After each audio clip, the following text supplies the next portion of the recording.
Welcome ध्रुव study. आज 17 मार्च है। बात करेंगे करंट अफेयर, जॉब, एजुकेशन और इतिहास में आज के दिन की मुख्य घटनाओं की। आज के दिन की मुख्य घटनाओं की बात करते हैं। सबसे पहले बात करते हैं कल्पना चावला की, जिनका जन्म 17 मार्च 1962 को हुआ था। ये हरियाणा के करनाल की रहने वाली है और ये पहली महिला अंतरिक्ष यात्री है जो अंतरिक्ष मिशन उड़ान भरी और अंतरिक्ष में जाने वाली पहली भारतीय मूल की महिला बनी। ये कल्पना चावला है।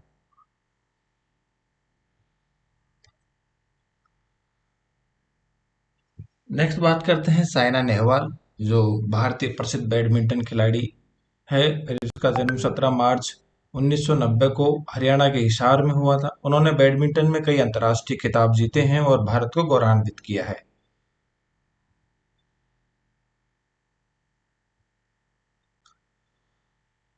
नेक्स्ट बात करते हैं सुनील गावस्कर की। इन्होंने टेस्ट क्रिकेट से आज ही के दिन 1987 को संन्यास लिया था। सुनील गावस्कर भारतीय क्रिकेट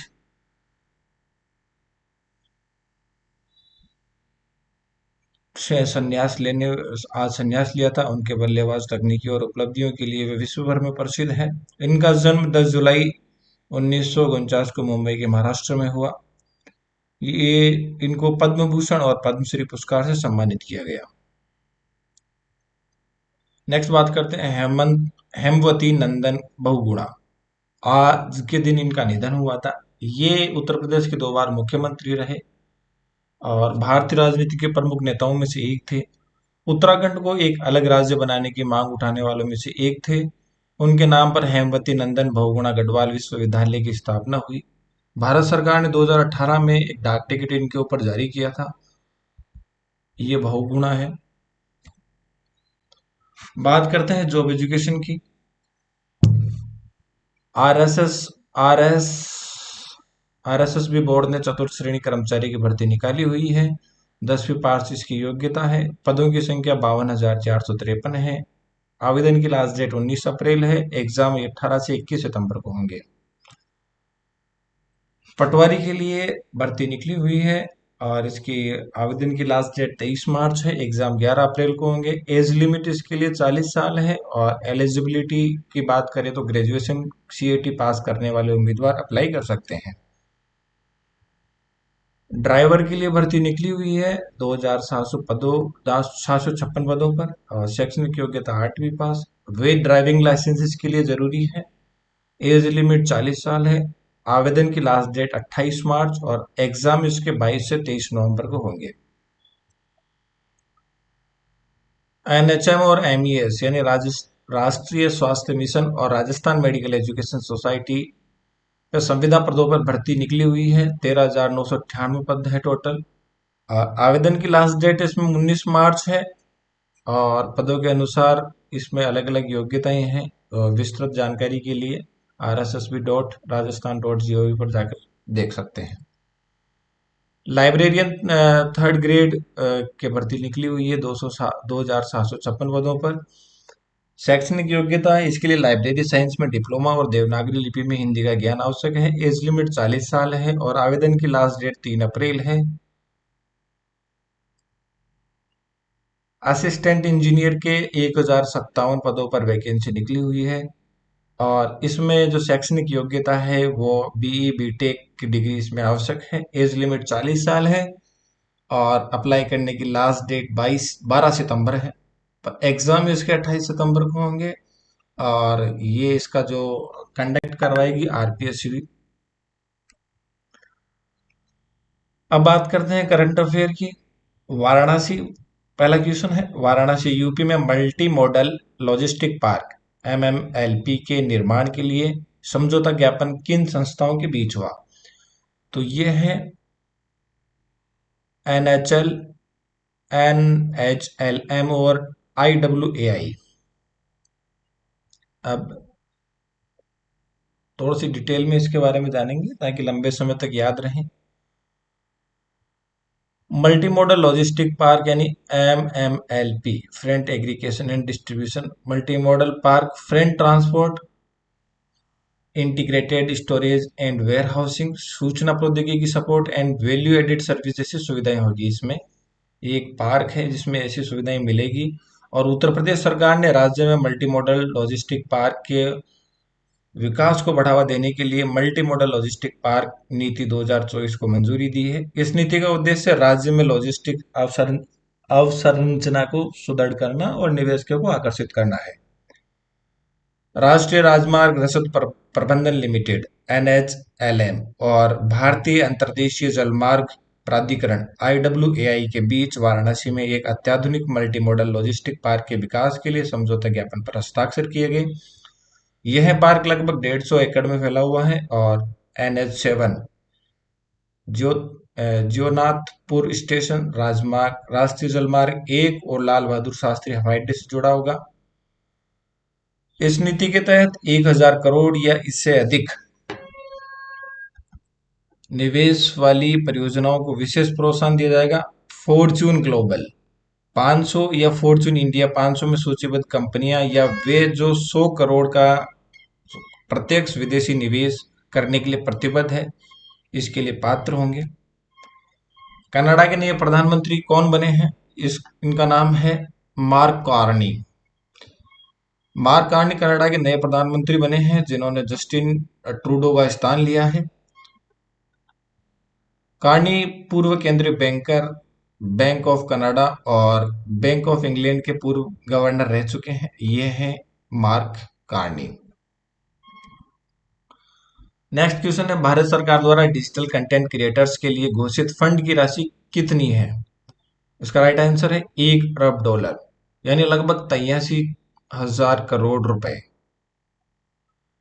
डिजिटल कंटेंट की निगरानी और अश्लीलता रोकने के लिए सरकार डिजिटल इंडिया बिल लाने की योजना बना रही है।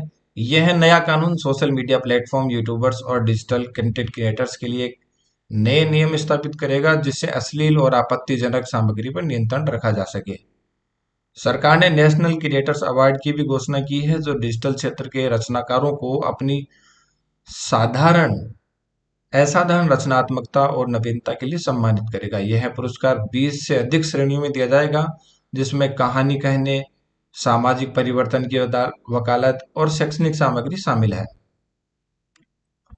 नेक्स्ट क्वेश्चन है, WAVES 2025 समिट का आयोजन किस शहर में होगा? तो इसका राइट आंसर है मुंबई। भारत पहली बार world audio visual and entertainment summit 2025 की मेजबानी करेगा। यह अंतर्राष्ट्रीय मीडिया और मनोरंजन सम्मेलन है जो 1 से 4 मई तक मुंबई के जियो वर्ल्ड कन्वेंशन सेंटर में आयोजित होगा। नेक्स्ट क्वेश्चन है, विश्व किडनी दिवस 2025 किस तारीख को मनाया गया? तो इसका राइट आंसर है 13 मार्च। विश्व किडनी दिवस हर साल मार्च के दूसरे गुरुवार को मनाया जाता है। 2025 में यह 13 मार्च को पड़ा। इस वर्ष की थीम थी, क्या आपकी किडनी ठीक है? समय रहते पता लगाएं, किडनी की स्वास्थ्य की रक्षा करें। दरअसल किडनी अपने जो बॉडी पार्ट्स, ऑर्गन्स हैं, इनमें सबसे जवान रहने वाला पार्ट है। आप किडनी का ध्यान रखेंगे तो किडनी आपका ध्यान रखेगी। HDFC बैंक ने भारतीय सेना और CSC अकादमी के साथ किस परियोजना के विस्तार के लिए समझौता ज्ञापन को नवीनीकृत किया है? तो इसका आंसर है प्रोजेक्ट नमन। प्रोजेक्ट नमन भारतीय सेना की एक पहल है जिसका उद्देश्य रक्षा, पेंशन भोगियों, पूर्व सैनिकों और उनके परिवारों को समर्पित सहायता और सेवाएं प्रदान करना है। प्रोजेक्ट नमन के पहले चरण में भारत भर में 14 कॉमन सर्विस सेंटर CSC स्थापित किए हैं। अगले 2-3 वर्षों में देश भर में लगभग 200 केंद्र स्थापित करने की योजना है। इन CSC सेंटर का प्रबंधन ग्राम स्तरीय उद्यमियों द्वारा किया जाता है। इन्हें स्थानीय सैन्य प्रशासन द्वारा पूर्व सैनिकों या उनके परिवार के किसी सदस्य में से चुना जाता है। इन उद्यमियों को ई-गवर्नेंस इंडिया लिमिटेड की तरफ से प्रशिक्षण दिया जाता है। इसके अलावा HDFC बैंक शुरुआत के 12 महीनों तक हर महीने 20,000 की आर्थिक मदद देता है जिससे इन केंद्रों को सुचारू रूप से चलाने में सहायता मिलती है। अब बात करते हैं स्टारलिंक किस प्रकार की इंटरनेट सेवा प्रदान करता है। तो यह है सैटेलाइट बेस्ड इंटरनेट। यह है एलन मस्क, जिनकी कंपनी है स्टारलिंक। स्टारलिंक एक हाई स्पीड सैटेलाइट आधारित इंटरनेट सेवा है जिसे स्पेस एक्स द्वारा विकसित किया गया है। यह एलन मस्क की कंपनी है। एलन मस्क एक प्रसिद्ध उद्यमी, इंजीनियर और इनोवेटर है जो स्पेस एक्स, टेस्ला, न्यूरालिंक और द बोरिंग कंपनी जैसी कंपनियों के संस्थापक और सीईओ है।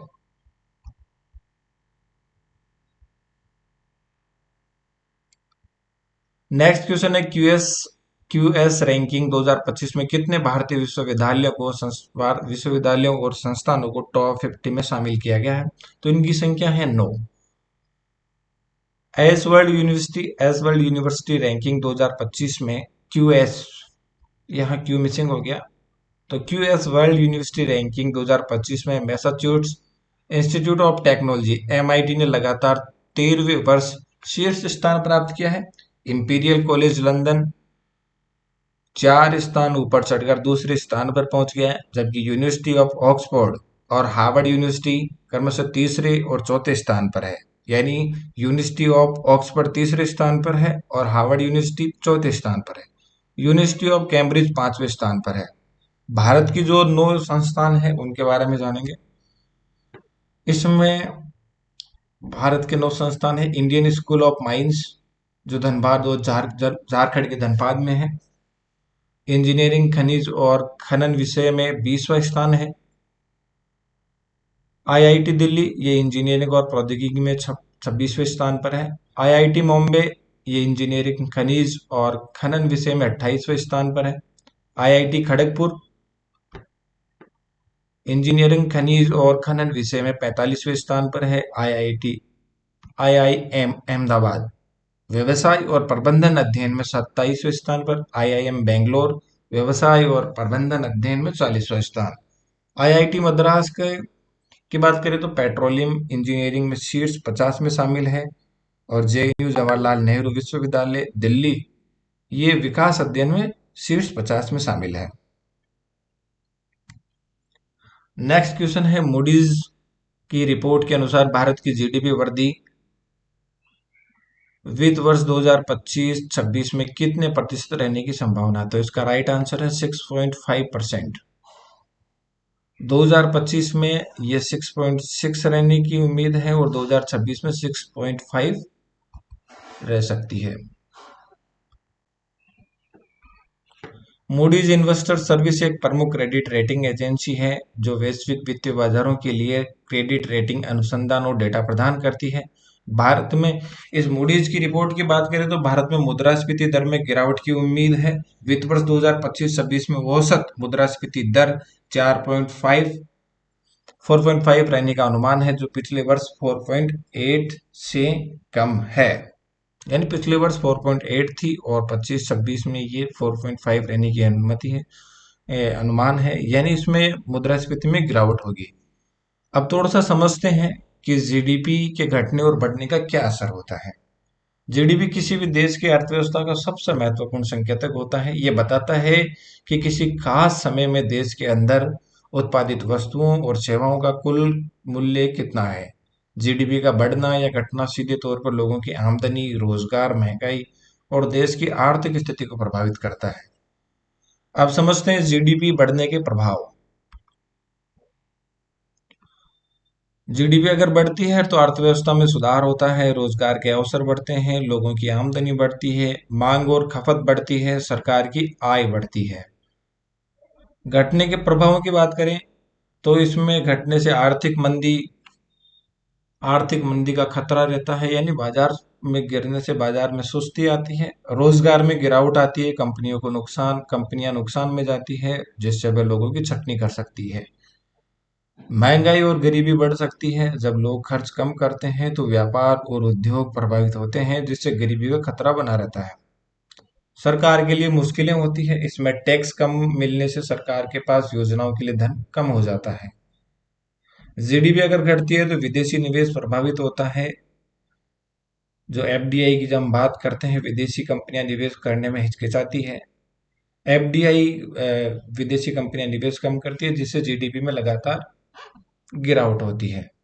तो इस हिसाब से देखा जाए तो 4.8 पिछले वित्तीय वर्ष में थी, इस बार 4.6 रहने का अनुमान, मतलब जीडीपी घटेगी। तो काफी सारे जो सेक्टर हैं, जो अर्थव्यवस्था की बात करें, रोजगार की बात करें, आमदनी की बात करें, मांग और खपत और सरकार की आय, सब तरीके से बहुत सारी चीजें प्रभावित होती है, विकास कार्य प्रभावित होते हैं। नेक्स्ट क्वेश्चन है, जल सततता सम्मेलन 2025 का आयोजन किस मंत्रालय द्वारा किया गया है? तो इसका राइट आंसर है जल शक्ति मंत्रालय। जल शक्ति मंत्रालय के राष्ट्रीय जल मिशन के तहत इस सम्मेलन का आयोजन किया गया था। वर्तमान में केंद्रीय जल शक्ति मंत्री चंद्रकांत रघुनाथ पाटिल है। पाटिल ने 12 मार्च को जल सततता सम्मेलन 2025 का उद्घाटन किया, जिसमें औद्योगिक जल उपयोग दक्षता को बढ़ाने के लिए नवीन प्रौद्योगिकियों और रणनीतियों पर चर्चा की गई। नेक्स्ट क्वेश्चन है, नो मनी फॉर टेरर सम्मेलन 2025 का आयोजन किस शहर में किया गया? ये इसका नाम राइट आंसर है म्यूनिक, जो जर्मनी में है। यह सम्मेलन आतंकवाद के वित्तपोषण के खिलाफ वैश्विक सहयोग को बढ़ावा देने के लिए आयोजित किया गया था। बात करें तो इस सम्मेलन की तो शुरुआत 2018 में फ्रांस द्वारा की गई थी। इसके बाद के सम्मेलन 2019 में ऑस्ट्रेलिया में हुआ, 2022 में भारत में आयोजित किए गए थे। ये अपना भारत है और ये है जर्मनी। ये जर्मनी है और यहाँ है म्यूनिक, जहां पर इस सम्मेलन का आयोजन किया गया। नेक्स्ट क्वेश्चन है, पीएम युवा 3.0 योजना का उद्देश्य क्या है? तो इसका राइट आंसर है नवोदित लेखकों को प्रोत्साहित करना, यानी जो नए लेखक हैं उनको प्रोत्साहित करना। इस योजना का जो उद्देश्य है, लेखकों को युवा लेखकों को प्रशिक्षित करने और भारतीय लेखन को वैश्विक स्तर पर स्थापित करने के लिए ये योजना शुरू की गई है। शिक्षा मंत्रालय के उच्च शिक्षा विभाग यानी यूजीसी ने 11 मार्च 2025 को प्रधानमंत्री युवा लेखक मार्गदर्शन योजना पीएम युवा 3.0 का शुभारंभ किया। लेखकों का चयन एक अखिल भारतीय प्रतियोगिता के माध्यम से किया जाएगा, जो 11 मार्च से 10 अप्रैल तक 2025 तक mygov.in पर आयोजित हो रही है। चयनित लेखकों की सूची मई या जून 2025 में प्रकाशित की जाएगी और प्रस्तावों का मूल्यांकन अप्रैल 2025 में किया जाएगा। नेक्स्ट क्वेश्चन है, भारत और बांग्लादेश के बीच आयोजित नौसैन्य अभ्यास बोंगो सागर 2025 में भारतीय नौसेना की ओर से कौन सा युद्धपोत शामिल था? तो इसका राइट आंसर है आईएनएस रणवीर। यह अभ्यास बंगाल की खाड़ी में आयोजित किया गया। भारतीय नौसेना की ओर से आईएनएस रणवीर और बांग्लादेश की नौसेना की तरफ से बीएनएस अबू उबैदा ने भाग लिया। भारत और बांग्लादेश के संबंधों में थोड़ी सी बात करते हैं, ये बहुत जरूरी है, कई बार इससे क्वेश्चंस बनते हैं। भारत और बांग्लादेश के बीच ऐतिहासिक, सांस्कृतिक, आर्थिक और रणनीतिक संबंध रहे हैं। 1971 में बांग्लादेश मुक्ति संग्राम के दौरान भारत ने महत्वपूर्ण भूमिका निभाई थी, जिससे दोनों देशों के बीच एक गहरी मित्रता बनी। इस समय इंदिरा गांधी थी जिसने सपोर्ट किया। जब पाकिस्तान ने हमला किया तो इसका मुंह तोड़ जवाब दिया गया और बांग्लादेश को मुक्त करवाया गया। ये उस समय पूर्वी पाकिस्तान था और पश्चिमी पाकिस्तान में जो वर्तमान में पाकिस्तान है वह है, और पूर्वी पाकिस्तान में आज का बांग्लादेश है। 1972 में दोनों देशों के बीच राजनीतिक संबंध स्थापित हुए। 1996 में गंगा जल संधि पर हस्ताक्षर हुए, जिससे गंगा जल के बंटवारे को लेकर विवाद हल हुआ। हालांकि अभी भी तीस्ता नदी के जल का विवाद बना हुआ है, जिस पर दोनों देशों के बीच वार्ता चल रही है। बात करें तो ये बांग्लादेश है।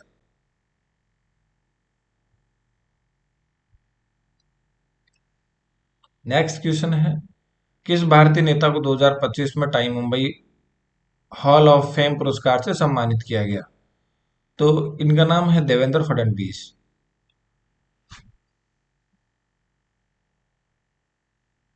टाइम मुंबई द्वारा 12 मार्च 2025 को आयोजित टाइकोन 2025 के दौरान इन्फोसिस के संस्थापक नारायण मूर्ति द्वारा सम्मानित किया गया। ये पुरस्कार ढांचागत विकास, निवेश और जल संरक्षण के क्षेत्र में उनके उत्कृष्ट योगदान के लिए दिया गया।